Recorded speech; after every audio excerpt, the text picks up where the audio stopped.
আপনাদের ডক্টর সৈয়দ আব্দুল মোহাম্মদ তাহের ভাই শুধুমাত্র এই 14 গ্রামের নেতা না, তিনি সারা বাংলাদেশের নেতা, তিনি সারা বিশ্বের মুসলিম যুবকদের নেতা। গত 16 বছরে ফেসিবাদের বিরুদ্ধে দীর্ঘ লড়াইয়ে যারা রাজপথে ছিল তাদেরকে আমরা আমাদের প্রতিনিধি বানাবো।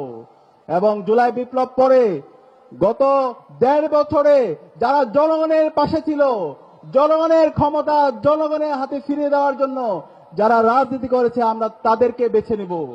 সেই জায়গায় যদি আমরা দেখি, বাংলাদেশ জামাত ইসলামী এই জুলাই বিপ্লব পরবর্তী জুলাইকে সবচেয়ে বেশি ধারণ করেছে।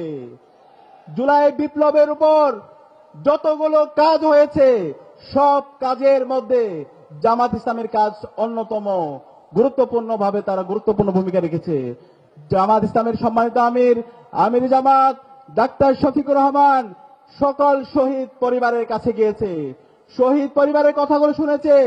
জুলাই বিপ্লবের মাধ্যমে যে তারুণ্য তৈরি হয়েছে, সেই তারুণ্যকে ক্ষমতায়ন করার জন্য তিনি রাত দিন এক করে কাজ করে যাচ্ছে।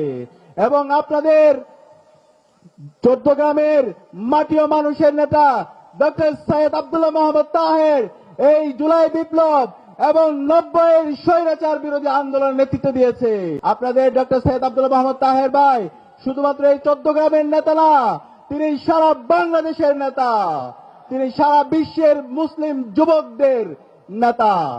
সে কারণে আগামী নির্বাচনে আমরা কি আমাদের নেতা ডক্টর সৈয়দ আব্দুল মোহাম্মদ তাহেরকে ব্যাপক ব্যবধানে বিজয় করতে পারবো? ইনশাআল্লাহ, ইনশাআল্লাহ।